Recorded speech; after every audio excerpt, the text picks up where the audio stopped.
Serving Tampa Bay since 1954. The Heritage Station. WTMP, Egypt Lake, Tampa, Clearwater, 97.5 in Pinellas.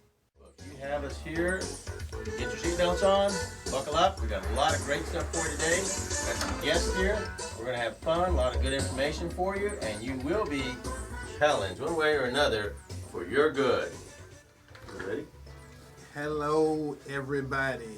Howdy, howdy, howdy, howdy. This is Eddie Adams Jr., your host of Porch Talk Radio. This is another Saturday.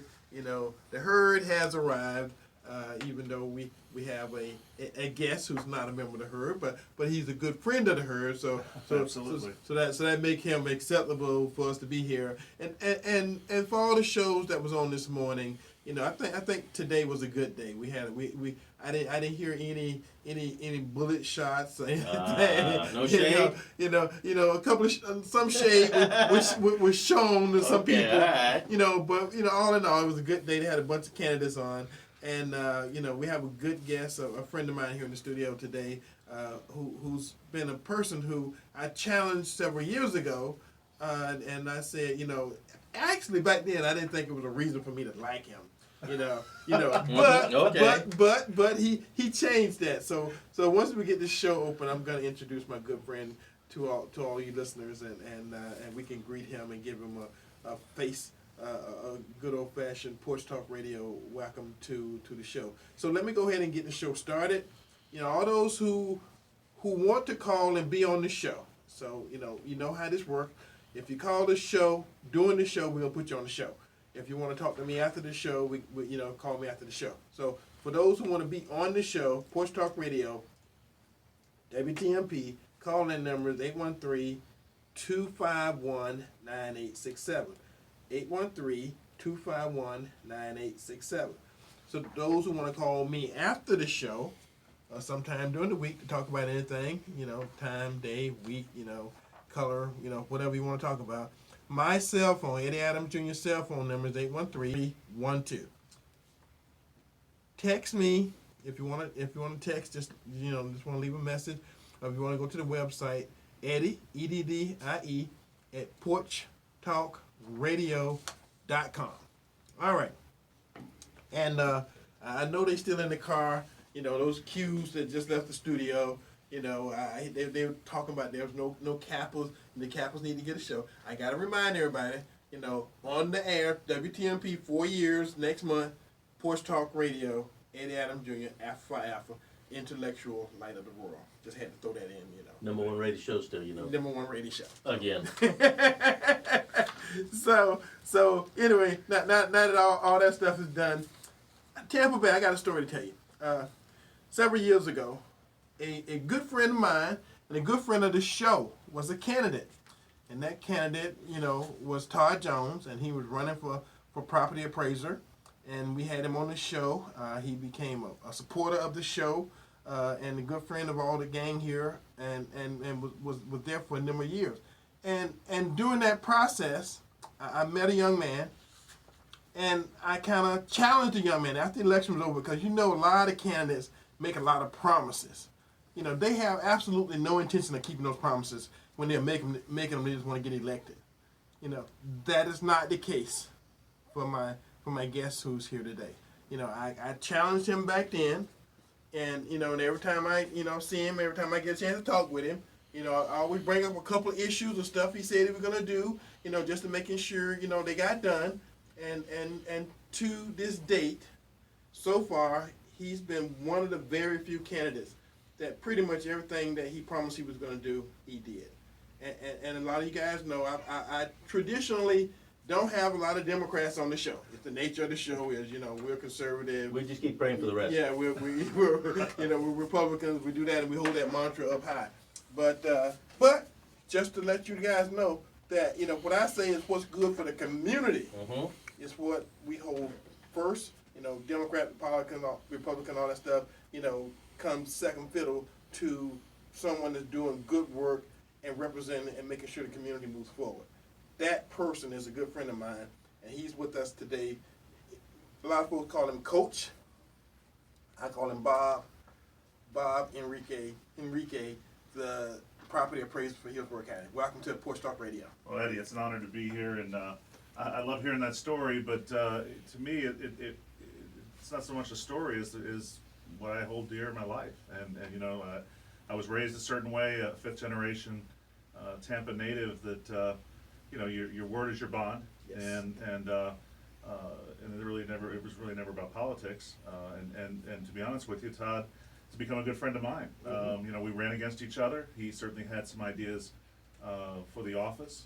You know, I prevailed in the election, but I made a promise to him as well to meet with him, which we've done periodically since that day. He probably takes credit for all the good things we've done since then, because he's given me a lot of good ideas. But we've become friends, and in fact, what's notable is he's actually endorsed me in this election for re-election, which you just don't see these days. Right. You know, Right. we want to say we're on one team or the other, the blue team or the red team or the whatever it may be. But it really, there's only one team, and it's our community and trying to do what's right. And so, you know, I look forward to, I'm a Libra though, I want everybody to like me. So, I am a Libra also. so there you go. I didn't realize that. Okay, well then I'm the oddball out. I'm the Pisces. oh, okay, there you go. Well, we fish together, so There we we go. fish, okay. There you go. So, but no, it's great to be here. Thanks for having me. All right. Okay, and I think we got a call on the line already.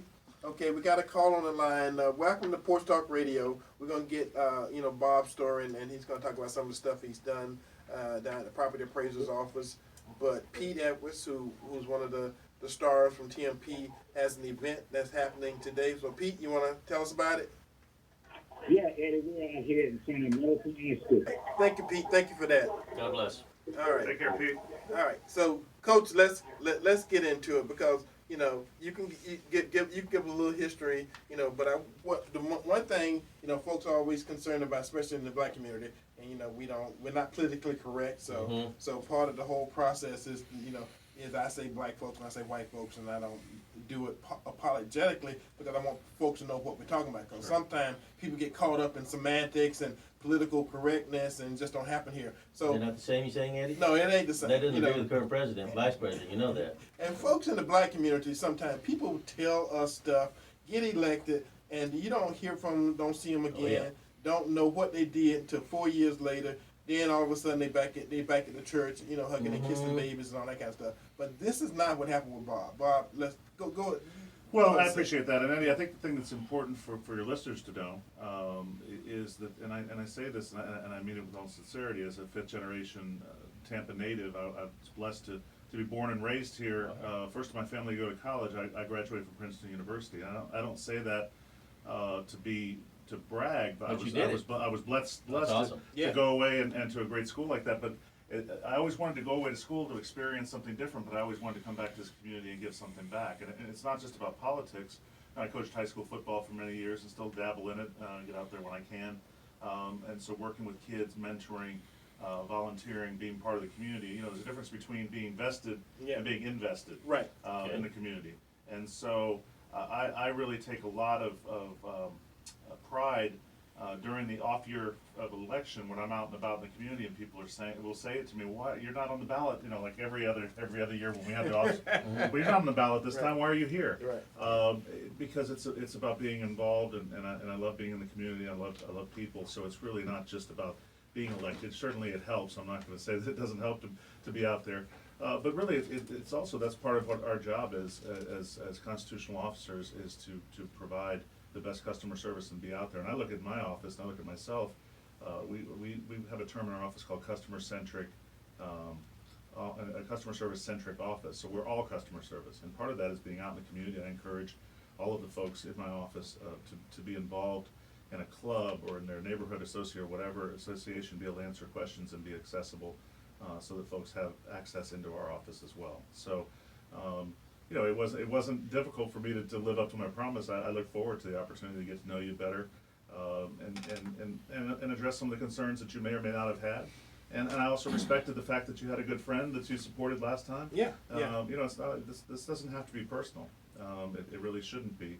And people can differ without being Violent. Violent. People can differ, certainly, but that's part of what makes this country great. Is that we have the ability to have separate and different thought. And frankly, some of the deeper issues that we have in the country, unless we're able to have those kind of uncomfortable, difficult conversation in which everyone's views are respected, we won't reach the solutions. Because and I can go back to my childhood, and my dad sometimes was an Archie Bunker. Although he loved everybody, you had to know him. But sometimes I felt like he did that on purpose to take an opposite viewpoint, so that it would pique my interest, to strengthen me, and make me fight harder for the things I believed in, and it helped make character. Me that's right. Build character. And so I think that's. Let's face it, and we don't necessarily have to get into all the deep issues that the country's facing or the people are facing right now. But we certainly can understand that to face those, we have to actually have the uncomfortable conversations and respect each other's viewpoints. Yeah. Well, one thing about us folks here at Porch Talk Radio, one of the things, that I haven't been afraid to tell the community, when we campaign and when we try to help people get elected, we looking out for, okay, if this person get elected, is it going to be good for the black community, or if it's going to be bad for the black community? Because again, a lot of people don't want to say it like that, but like I always say, we don't care. We got to make sure that we're not mixing metaphors and stuff like that. We're saying what we need to say and what the people need to hear. And one of the things, like I told you the other day when we were having a conversation, it's one thing to say, okay, I'm gonna be head of this, I'm gonna be chief of that, I'm gonna be control this. And then they go in and hire a couple of new janitors that's black, a couple of new food servers that's black, and right, so when they say, well, I hire some black folks. Well, see, the difference is, when I talked with Bob way back when, we're talking about upper management, middle management, people who are going to make a difference, people who are going to be involved in the decision-making process, and, tell folks, what you did when you went there and changed the look, the feel for that office that they work in. We literally changed the entire culture and the way our office does business in terms of providing opportunities for folks. And again, it's all, you provide opportunities, you create a system in which folks have an opportunity to flourish and to earn positions, and then and folks given that opportunity will do that. And that's and if you look at our leadership team, we have unprecedented diversity within our leadership team. Upper management, I think 21% of our directors are actually black or African American, and we also have our Latino representation is far above the national average as well. But more importantly, as you say, that's one thing. It's not difficult for a head of an organization to go in and create positions to be able to say, oh, I have a community outreach person, or I have this.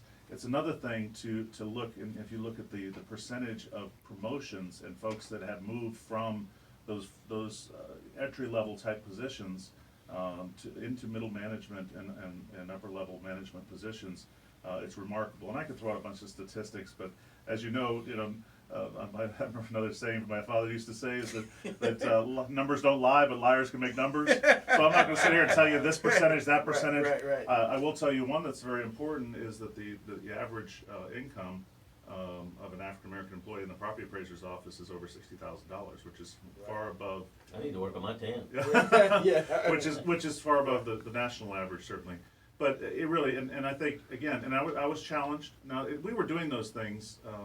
And again, sometimes I don't necessarily crow about that stuff out in public, because for me, it's what's important to me and what's ingrained in me. And in the last election, frankly, those questions came up, and then I had to ask them. And you were one of the people that asked those questions. Right, I did. And so we went back and said, so take a look and see, and I was able to prove to you and hopefully to others that we've addressed that. But again, not in an artificial way, not in a political way. But in a real life way, in terms of providing opportunities and career paths for folks to excel within our office, and so I would encourage anyone that's out there that's the right way to do it so that you have a system that allows for folks to flourish regardless of their color, creed, or whatever, and that's important. And something real quick you said about earning it, Absolutely. as opposed to, oh, you're this color, you should be getting this position. But I think that's more important to get the people that are getting these positions to enjoy the job more, because they know they earned it, they worked for it. In their mind, they deserve it, but they really did. They worked for it. And I think those are the type of employees, regardless of the color, that are gonna stay there longer and really perform. And that's what it's about. I mean, obviously City Pay is not known for being the most glamorous, Yeah. but somebody's gotta do it. Right. And if they qualify and then they excel at it, you're right on, I like that. And see, and one of the other things about Bob that I like, part of our conversation the other day was, he didn't just go in and say, okay, we gonna do it for the numbers, which is what he just said. He created opportunity. He created an environment that black folks there who may have not been qualified, may not have had the education, may not have had this. He created resources within the office so which they could go get necessary Wow, that's excellent. credentials, necessary Certified, education, whatever backdrop or whatever, paperwork they needed. He created the environment where they felt that it was worth their time, energy, and effort to go do that so that they could be qualified. And that's important. That's absolutely right. And we have, my chief deputy is certified to teach all of the International Assessor Association classes. So there are certain certifications, as you spoke to, that folks can attain. And that gives them the upper hand when jobs and when opportunities become available. And so we structured, again, career paths within our office. And again, so that when we advertise a position, sometimes they're advertised internally, some of them are both internal and external. But if these folks have already teed up, they've taken the classes, they're prepared, then it gives them an opportunity to have a leg up when those jobs come available. And again, it's not just doing it just for the sake of moving people up. Right. And that's important for the culture of the organization as well. So you don't have folks in there saying, oh, so-and-so got the job because of this. Right. And even if people will say that, and sometimes it may not even be the case, but in our office, I think people believe that folks, when they move up in the organization, they receive a pay raise or a new position, that they've earned it. And that's important as well for the overall culture and the position. The morale, Right, They exactly. earned it, they got it, boom. Well, one of the things too, a lot of folks, when you how many employees you got? Well, we have about 125 positions. We actually have about 115 actually employed right now. We've had, obviously there's turnover and all this. There's always 5 to 10% attrition. Right. But I will tell you, just as an aside, and you guys will appreciate this, since we'll look at the fiscally responsible side of things. Mm-hmm. When I took the office, there were 130 positions. In 2016, we had 121. Now, you know that the economy turned around quite a bit between the time that I took office in January 13 and 16, and certainly it's continued to do so. So we literally were doing more work, and I think more efficiently and better work with less people. And a lot of the folks that we lost we trimmed a lot of that fat at the top. So now we had to add back some appraiser positions because frankly, we had so much work to do. So we have 125 positions, but that's still 5 less than we had when I took over the job in 2013. And are better trained possibly. Well, and absolutely, because what we've done is be able to cross-train people so that folks can do more than one job in the office as well. And that again has allowed for folks to be more marketable within the office to move up. And so it's still a fairly large organization, but if you look at percentage-wise, organizations like ourselves, property appraisers offices throughout the state and throughout the country, we have, and per parcel, there are about 520,000 properties in Hillsborough County. If you go employee versus how many, which parcels there are, which is a good way of gauging how big the office should be. Right. We are incredibly low, maybe the lowest in the country for a jurisdiction like us. And so it tells you that we're able to leverage the human talent that we have, as well as technology to do a better job. So efficiency is big. Efficiency is big with us, and we track all those kinds of things. And so that's important. As a result, we've received the highest designation that a property appraiser's office in the world can attain, which is called the CEAA, the Certificate of Excellence in Assessment Administration. There were only about less than 40 property appraisers' offices in the world that had that when we received it the first time in 2016, and we were just 15, and we just now have been recertified this year. So I'm very proud of that because it really means a lot. Like I say, I want to say, I don't want to tell the wrong number, but there's just around 40 or 42 offices in the entire world, because it's the International Assessors Association, that had that designation. Is that something the officers had beforehand, before No, you showed up? no, we did not. We did not have that. Ah. We did not have that. And it's a very rigorous process of being able to prove that you're doing a very good job, and so we're very proud of that. Well, we know we got one of the best property appraisers in the world here with us today. So, but Bob is still running. So he has a campaign. You know, he's up for election again. Yes. You know, and one of the things about good thing about Porch Talk Radio is we're political, so we understand politics. So you need some money, you need some volunteers, you need some help, and they got an election in a week. So Absolutely. make sure you give your website and your phone number. Sure. And if somebody want to show up and help you, how they can do that. So put all. Let me do this first. And the property appraiser's office, we're at hcpafl.org. And that's important for folks to know from the actual office, because trim notices are going to go out in a couple of weeks. Oh, well. I'll be much less popular probably in a couple weeks. But I just want folks to know that, because that's important. I know that I'm here certainly to stump a little bit politically, but in terms of servicing the folks, and I want them to know that we're bringing our folks back. In this pandemic, we've been doing it. We haven't missed a beat in terms of servicing the community and putting on a tax roll. But we will be available to them by phone, in person, downtown. We'll have downtown in the county center, and South County office as well, or by appointment in our Northwest office. In terms of the campaign, my website is Vote for Coach. It's the number 4, so vote for the number 4 CoachBob.com. You can go there. We're still kind of building out the website, because frankly, I didn't want to expend a whole bunch of campaign funds. I had raised a fair amount of money, and it was right down the wire before I received a candidate, and I was hoping to give that money back to the fine folks that believed in me and had given me some. But there's information there about the campaign, certainly, a place that they can give money, and we'll be going. I do not have a primary opponent. Okay. I'll have a general opponent as well.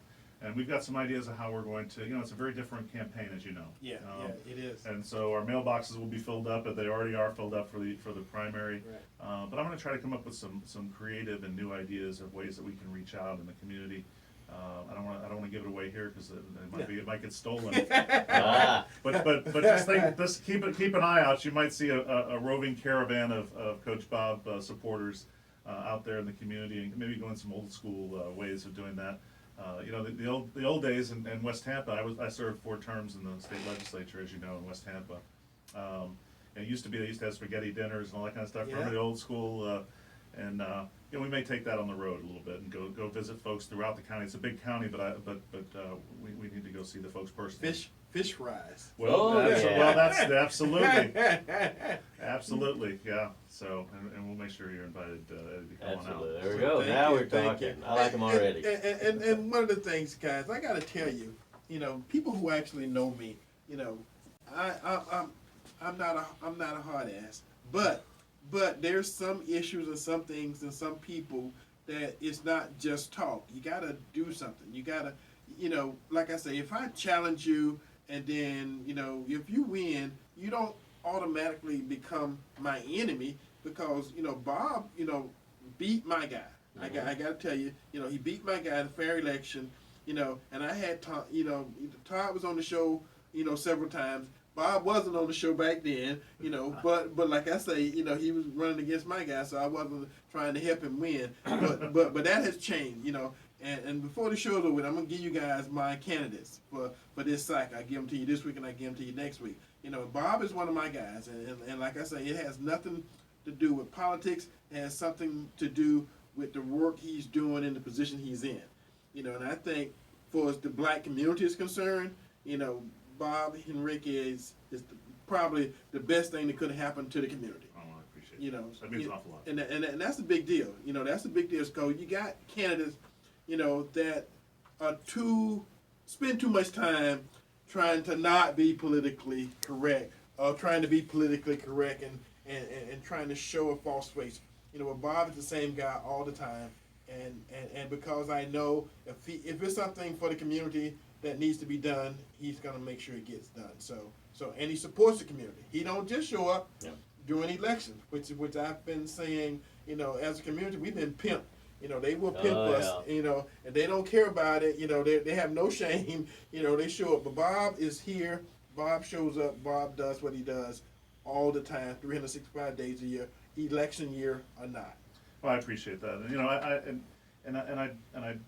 really do appreciate it. And it means a lot to me, because what I do, I really don't do it for any there's not an ulterior motive. I know after the MLK parade a couple of years ago, and I showed up, you know, Marvin has the fish fry thing afterwards. Yeah. And all, you know, we all go there, and we get in a little bit earlier than everybody else. Marvin night, everybody knows Marvin, Yeah. right? And so you know, everybody shows up because you know it's after, and everybody needs to be seen and this and that. Right. And so I showed up, and they said, "Well, do you want to get your food first before everybody else?" And I said, "No, give me an apron." They said, "What do you mean?" I said, "I want to serve the food." You know, I mean, there you go. And I did that, and I remember the people, all the politicos were going through the line, going, "Why are you serving?" Well, you know, this is. And so now if you go, people are doing that because they're Good trend. It started a good trend. Good, yeah. But that's and it's true. And all those years of coaching, giving back, it's the real deal. And I can tell you this: if God willing, I mean, I hope to be reelected and to do everything in my power to earn that vote. Yeah. Some people would say, "Gosh, you know, you're right to the end, and you didn't have a candidate," and I'm happy that in a way, not necessarily that I'll be away from the family a little bit more and all that kind of stuff. But you know, I think that actually we should all have to every 4 years, if it's Right. a 4-year term or 2 years, Sure. prove and earn people's you know, vote again. And respect. And so Yeah. it's important to be out there doing that. And I can tell you that if for God, you know, willing, I win again. If for some reason I didn't, or somewhere in the future when I retire. Of course, I've got my 10-year-old daughter here with me, and I got a 5-year-old at home and a soon 13-year-old. Never too late. And so I've got a ways to go. I'll still be out there doing this, even if I, you know, supporting the community and communities throughout the county, because it's what I believe in. And if you're not, again, like I said before, you can be invested or you can be vested, and you can make an investment every 4 years. Right. And people do that, right? And they throw campaign dollars at the community and all that kind of stuff, and then that's supposed to make, you know, there's nothing about being vested, and that's about giving of yourself and your blood, sweat, and tears, not just when it's campaign time. Conversation. Yeah. Just talk. Yeah. You know, and as a person who comes from a community that I have been shouting to and about for 10 years or over 10 years about, you know, good politicians coming to the community, you know, not the riffraff that we get, and I gotta call his name, like Bob Buckhorn, prime example, show up at everybody's church, sit on the front row of everybody's church, trying to get up in the pulpit, everybody's church, and for 4 years you guys literally hated Bob Buckhorn, you know, but again, we said it was going to happen. We said he was not going to be the person that everybody, you know, thought he was. But a couple of people kept saying, vote for Bob, vote for Bob, vote for Bob. Now I'm saying vote for Bob, but that Bob is gone. I'm talking about vote for this Bob. So this is the good Bob. This is the good Bob. Well, I appreciate that again. And again, part of, I'm glad to be here today for numerous reasons. But I also want folks out there to understand that there's an election going on, but more importantly, I have an office that has an incredible constitutional responsibility, and that is to notify folks of their proposed taxes. Contrary to what folks think, I don't make Is the this taxes. like Matthew in the Bible? Yeah, no, Tax no. Remember, that's the tax collectors. That they write badly about the tax collector. Property appraiser's nowhere in the Bible, okay, so that's okay. a good thing. I like to point that out. My friend Doug Belden and whoever wins in that race, I've already told them, you guys are the bad guys. Yeah. And so I don't make the taxes. I don't lower them or raise them. Yeah. But our job is to be fair and equitable assessments. And then if folks don't believe they're fair or equitable, we're going to work with you as best we can to make sure that they're not. But that's very, very important. But certainly there is an election going on, and I appreciate it. It's funny. I think, Eddie, going back to your story, right after the election last time, and I don't remember the exact circumstance, but somebody I called in. I think I called in to one of the shows, and you were there, and somewhere along the line we had talked about fishing. I don't know where it had come up. Or maybe you had said you knew that I'd talked to somebody about fishing. We was at the Juneteenth event. That's right. Bob supported my That's right. Juneteenth event that we do every year at over at Pepin. So Right, and so we were on the show, and you were on there as well, and I said, hey, when are we going to go fishing? And I think, and it was kind of took you back, I think. You were like, he remembers that. He sure was. Right, and Yeah. And subsequently that we have been, and we will again. So, you know, and it's not hard for me, because anytime I can get a chance to get out and go fishing, but, you know, that's the way I think sometimes people need to deal with it. You know, if you think that somebody is Right. your enemy or against you or worked against you, you know, life's too short to hold grudges. And you get on a boat with somebody for a day, All day on a fishing all day on a boat. fishing boat. All day. You learn about somebody. You learn about Yeah, who they are. yeah, And yeah. until we do that, until we're able to have those kind of conversations, regardless of your political stripe or beliefs. Because at the end of the day, we all want to raise our family the right way, and right. we want to provide the best we Right. can and do the best for the community. Sure, there's some outliers out there that they want to make Sure, trouble yeah. one way or Always. the other. Oh, Always. Yeah. Or they just can't get past the Skin you know, tone. the whatever. Yeah. But you know, I think that ultimately we all just need to care about each other and care about the community, and we'll get there. And that's the thing. The one thing you say that's important.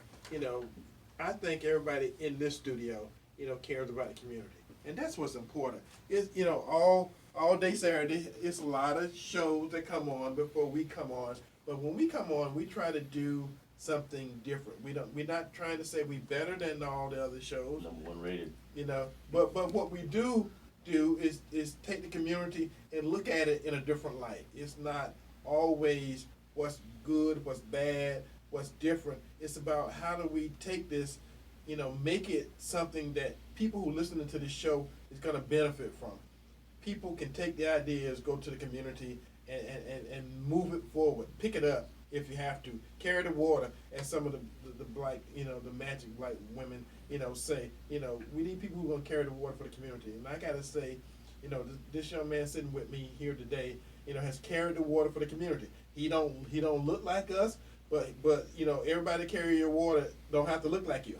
I'm just saying that's one of the things you could do, you know, for the community. You ain't always got to be black, you know, but carrying the water is an important part, and everybody in the community benefits from that. Well, I appreciate that, and again, carrying the water or just doing the right thing. Doing the right thing. And that's and understanding the differences. You know, again, it's very easy to play politician. It's another thing to be a true public servant. And how do they find you again? They can find me if they want to look for campaign wise. They can look at Vote for Coach, the number 4, forcoachbob.com. That's my website, or they can go on hcpfl.org for the Property Appraiser's website Is as there well. a number they can call otherwise? Or? Absolutely, 276-6100 if they want to call the office. If they want to call my personal cell, it's 546-5330. You heard it live. I may have just opened myself up here, 813-546-5330. But I'm not hiding from anybody. That's awesome. And you're out there. Although if you're trying to sell solar, I get enough of those calls. So you're done with solar, okay? no, it's a fine thing. I'm sure people are selling solar. I don't want to lose any votes out there, but There you goodness go. gracious, that and extended warranties on my wife's car. I get that call all the time too. So. All the time. And real quick, everybody on Facebook Live, make sure and like and share with your friends and family all over the place. Share and also like. Let us know any comments as we're talking with Mr. Bob and Henriquez. Henriquez, yes. On being the property appraiser, beginning again. This would be I'm running for my 3rd term. Okay. I was elected in 2012 and then subsequently in 2016. So this would be my third term. And What's a big thing you're going to conquer this next term? Big thing. well, I mean, obviously the giant thing that's going on right now is obviously the pandemic and COVID, and so. Is that a huge hit? Well, we don't know yet, but one can assume in certain market sectors certainly it is. We've already seen that, and so I can tell you that we're going to continue to innovate and we're going to be more efficient and all this kind. That's an ongoing process. Right. But I think that, and it started this week. I put together a roundtable discussion on a Microsoft Teams or a platform like Zoom, in which I had about 12 or 15 subject matter experts that we all met together and started a discussion about what are the effects of the COVID or the pandemic, and subsequently what that may mean for the economy going forward, whether or not we end up bouncing back more quickly or not. I mean, there's still some questions out there. But certainly, there's certain sectors immediately that have been affected. You're in the hospitality industry, and I had Santiago Corrada from who's visit Tampa Bay. You probably have met Santiago before. Wonderful guy. And when he starts, it's very sobering when you start to see the statistics of empty hotel rooms. Keeping in mind that what we would have had, WrestleMania, the Final Four, and some of the other events that we would have had. Hopefully, we'll still have the Super Bowl and what have you. And lightning season and all of those kinds of things. So you start looking at 8 out of 10 beds, hotel beds downtown empty for months at a time. So that industry certainly, and everything that's tied to that. We know restaurants, bars, and everything else is tied to it. Service industries, all those have been affected. And the way that people are going to do business going forward. You're going to see a difference in office. You're going to see folks maybe renting less when their leases come up, renting less office space. So we had discussions about that. Private, small investors that have, and this really affects the black community in particular. And both in terms of investors within the community, whether they be black or not. And also then what happens, we've had this rent moratorium. What happens going forward when the moratorium goes away, and how, there may be certain situations which investors can just eat that loss, but there's other situations where they're going to have to try to either raise rents or try to go back, because in a lot of cases they're not forgiven. These rents aren't forgiven. They're supposed to pay them after the pandemic's over. So how, I have property and they haven't paid me rent since February. So that's a whole bunch of money that I'm eating, literally. Yeah, exactly. And so what happens going forward? What I've asked is, and the legislature ultimately, everything that we do in the property appraiser's office is legislatively mandated either through state statute or the Constitution of the state of Florida. Y'all aren't making stuff up or So no, we can't. And keep in mind that, and this is an important distinction that we've been trying to get out to folks, and that they understand it. We're basically historians in terms of our assessments or value. So the trim notice that you'll receive here in August, it'll start going out in literally next week. Middle of next week, we'll start mailing them out.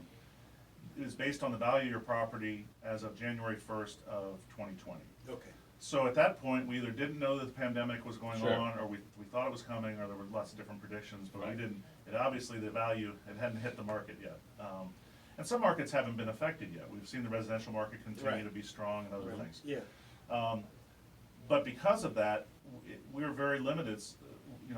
And those values are based largely on the end of the last quarter of 2019 and sales and what have you.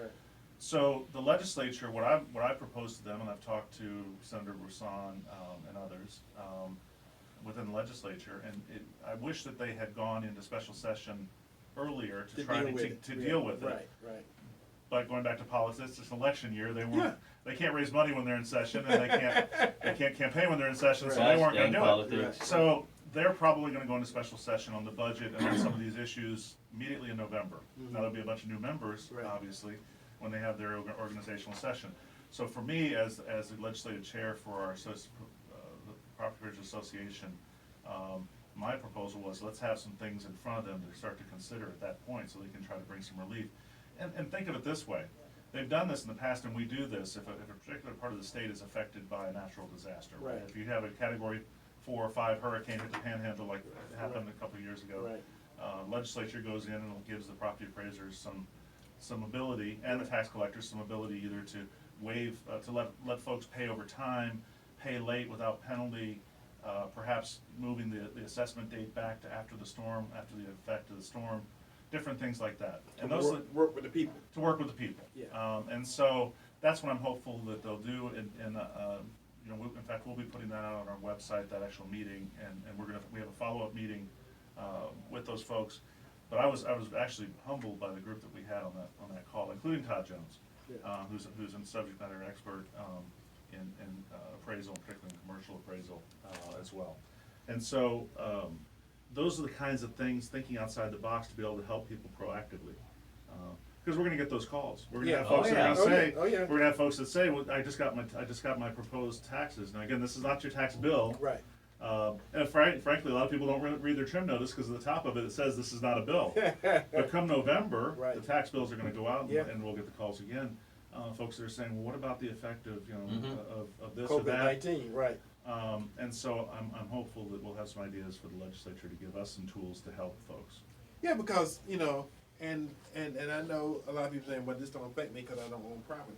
But those folks who do own it does. property, it's going to affect everything. All this stuff that's happening, because you got to take into consideration pushing it back. At some point in time, the bill is still going to come due, either through the court system. It's going to be a bunch of people evicted. Well, all these people all of a sudden getting evicted. Where are they going to go? Right. They got to have somewhere to go. They're not building a whole lot of new buildings, a lot of new property, because those guys have been affected too. Everybody's been affected by COVID. So cause I ain't paid my rent for 6 months. Yeah. Okay. I haven't been saving it either. That's the problem. Well, and we can go through that Yeah. too. That's Catch the problem. 22. They ain't I have been some friends that are in saving the it. used car Yeah. business, and there've Yeah. been a lot of stimulus checks that have ended up being used cars. So Yeah. they didn't necessarily go to rent. But I will tell you this, and we had two folks on that call the other day that were with the Bay Area Apartment Association, and they made the statistic that they said that in the Bay Area that 14% of every dollar of rent goes to property tax, because it's a pass-through, like Right. you said. It is. Yeah. So if you own the property, or you own the apartment complex, a certain percentage of Still gotta pay. your the bottom line, Yeah, as you kind of work absolutely. into it, is going to Yeah. be what your property tax is going to be at the end of the year. Right. And so when you start to think about that, yes, it does have an effect. On folks, even if they don't own property, certainly they do. And again, like I say, we have 520,000 properties in Hillsborough County, and a lot of those and it's a very diverse county. Everything from horse farms to Yep. to shipyards. So we've got a lot of stuff out there, and we try to be proactive and trying to, again, coming in 2021, we'll be able to start to assess some of the effects. Right. And so folks will be able to bring, if it's an income producing property, they can come to us and say, hey, I have a strip center that's 60% vacant as a result of these businesses going out of business, that kind of thing. Then we can start to take that on a one-off basis, but it's trying to get the relief and the help to folks immediately, which is Yeah. going to be the kicker and the Right. tough thing for us to do, and we can't do it alone. It's going to take the legislature being interested in doing that, and frankly, the taxing authorities being willing to understand that as well, because they're kind of saying, well, we had a little bit of a windfall this year because values were good as of January 1st, so our budget should be okay this year, but boy, we're going to get crushed next year because Yeah. sales tax revenue's down. Right. Dramatically. Right, hospitality industry's down, so our tourism tax is down, and some property values are gonna go down, so we're gonna have to be ready. But what they need to do is, and we did this ourselves, and we didn't necessarily have to do this, we had a very modest increase in our bottom line budget this year, was less than CPI or inflation. Because the price of doing business, even in government with insurance and other things, continues to go up. Always. When this started to happen, and we were in the middle of our budget process that was just approved, and actually our fiscal year started in September, but in June our budget goes to the Department of Revenue in Tallahassee. I brought our folks in and said, stop, go back, sharpen your pencil, and let's cut the budget more.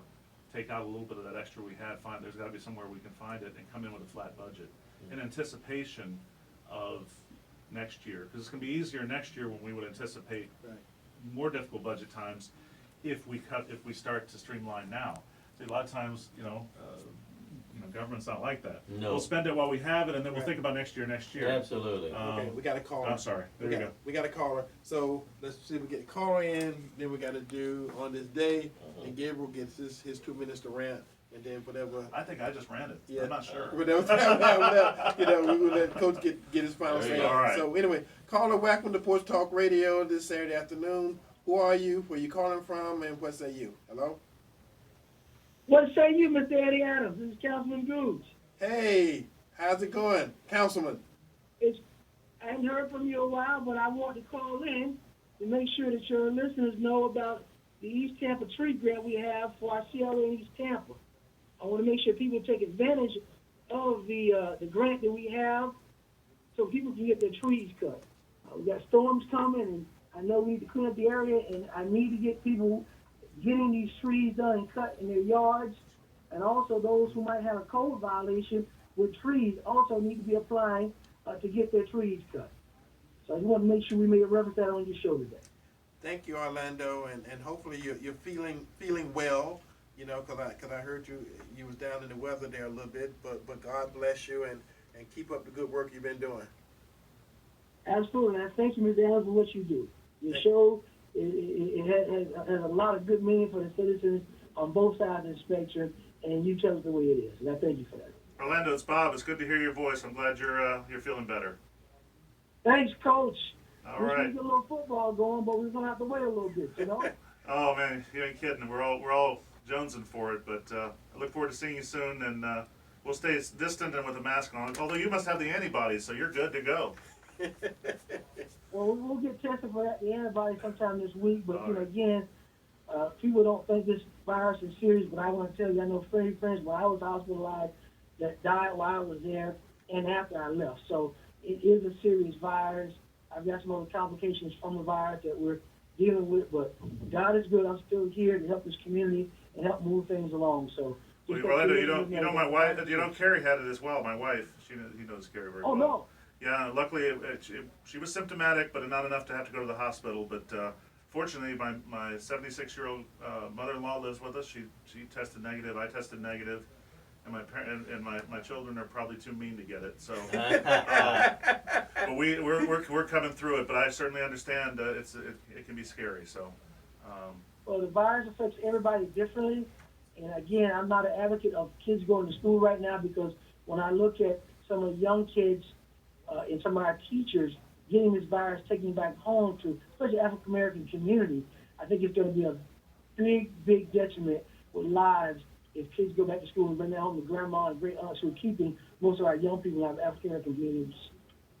But I thank you for listening to me rant a little bit, Mr. Adams, and again, appreciate all the work you're doing. All right, thank you. Anytime, Orlando. God bless. All right, let's do this. We're gonna go to on this day, and then after we get through that, we'll let Gabriel get us 2 minutes of ranting, raving in, and then we have Bob doing closing remarks, and then that'll be the show for the day. So on this day, for those who are regular listeners, y'all know we do this, and we did not do it for a couple of weeks, and I got a lot of calls, so I'll make sure we try to get it in. So on this day, August the 8th, in 1899, the refrigerator was patented by A.T. Marshall. You know, back in the old days when I was a young kid, they actually had ice boxes where they had a box in your house, and once every couple of days, the Iceman would come, and you would take this big old thing of ice, A cube, a block. big old block of ice, and you put it in the top of the ice box.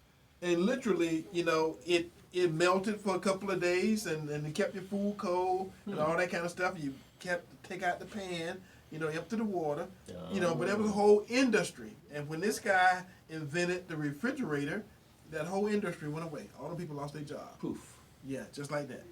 So you know, that's one reason why we kind of do on this day, because every now and then you may actually learn something. Mike. On this day, August the 8th, in 1911, the number of representatives in the U.S. House of Representatives was established at 435, which is what it is today. You know, there was one Congress person that represented every 211,877 residents. So for every 200-some-thousand people, you have one congressman. That number has vastly changed since then, because when I was running, every representative is still 235, but you represented almost 600,000 or 700,000 people per resident, per congressman. Okay, next. On this day, August the 8th, in 1945, the United Nations Charter was signed by U.S. President Truman. So that's when they signed the United Nations Charter. So that's when kind of when a lot of our modern disaster, problems our started. money. Yeah. Okay. You know, the Rape and pillaging. All right. On this day, August the 8th, in 1974, U.S. President Nixon announced that he would resign the next day. He said, "I'm gonna resign," and that's when he threw up the peace sign. So he was never impeached. And all that kind of stuff. No. They scared the Republicans enough to say, "You don't have enough confidence here. That's when he quit. You got to run." That's when he quit. Yeah. So he's never impeached. And last but not least, on this day, August the 8th, in 1992, the Dream Team clinched a gold medal in the Barcelona Summer Olympics. The U.S. basketball team beat Croatia, which nobody had heard of back in those days, 117 to 85. A win's a win. A win's a win, and that was big. So first of all, the U.S. Dream Team back in those days could not lose to anybody else on the planet. I'm just saying. So, all right, Gabriel, let's go. You know, guys, if you have an opportunity, Charlie Kirk is a strong conservative. You can look up his videos and everything on the web. Charlie Kirk, YouTube, he's everywhere. He had a recent talk on one of his YouTube channels, and it was very interesting to me in that it was saying you can't be a Christian and not vote for President Trump. Now, let's look at that a little bit. President Trump's been the only president who's ever stood up for the pro-life movement and has actually spoken. Now, the only president that's ever done that. Have you ever seen how his kids treat him? Are you aware that every day he calls his kids? Every day he gives his kids a call. Now, he's a busy guy. He's traveling the world. But he gives his kids a call. Checks in with them every day. Make sure everything's going all right. And he's still somewhere in the background with this empire of thousands of employees that he's over through the Trump hotels and everything. But his most treasured prize is his grandchildren. That's important to him over all. All the responsibilities he has. 24/7 is that office he's in right now. Now, the publications are out there putting out daily articles that they're not going to put up with his shenanigans or any of that sort of stuff. Well, you must be okay with the 1 million abortions a year to have that snobbish attitude and not willing to go. I'm not willing to go in front of my Creator with that kind of cockiness, my friend, and say, it's Judgment Day, God, but you know what? I didn't like his tone, so I was silent on all the abortions. I'm not prepared to make that argument before the Almighty because of someone's tone. You think that's going to matter? Millions are dying yearly. My goodness, folks, we have a vessel that spoke for the first time at this March for Life. He is a vessel. He has a checkered past, like all of us. He's changed. He's not that same person again. If I can be as good as you, please give me the instruction manual for that. Because I want to be as perfect as you. That's all I got to say. All right. Thank you, Gabriel. Thank you for that. Coach, we got 2 minutes. Wrap it up. Well, that's a tough act to follow, but no. Again, I just want to thank you for this opportunity to join you guys today. I thank you for your friendship more than anything else, and the opportunity to once again chat with your listeners and know that I'm back on the ballot. How do they find you? They can find me at vote for the number 4 coachbob.com. For those that don't know the coach, I coached high school football as a head coach at Tampa Catholic for many, many years, coached at Jefferson High School as well. And so that's where that comes from. Been your property appraiser for the last 8 years, have moved that office in, I think, very positive direction. We're the most, I think, efficient, effective office, and perhaps the most accessible and accountable office in county government, and I want to keep it that way. So I look forward to being on the ballot, earning your trust and your vote one more time in 2020. And again, thank you so much, Eddie. I can't wait to get out fishing with you again. All right, and I got to say, folks, for the black community, of all the constitutional offices and officers, Bob Henriquez is the man. He's the one for us. So, and I give you guys my list of people to vote for next week when we go through this again. Until next week, when we do this all again, same bat time, same bat station, Tampa Bay. Folks here at Porch Talk Radio, we love you. God bless. See you God then. bless you. Bye-bye.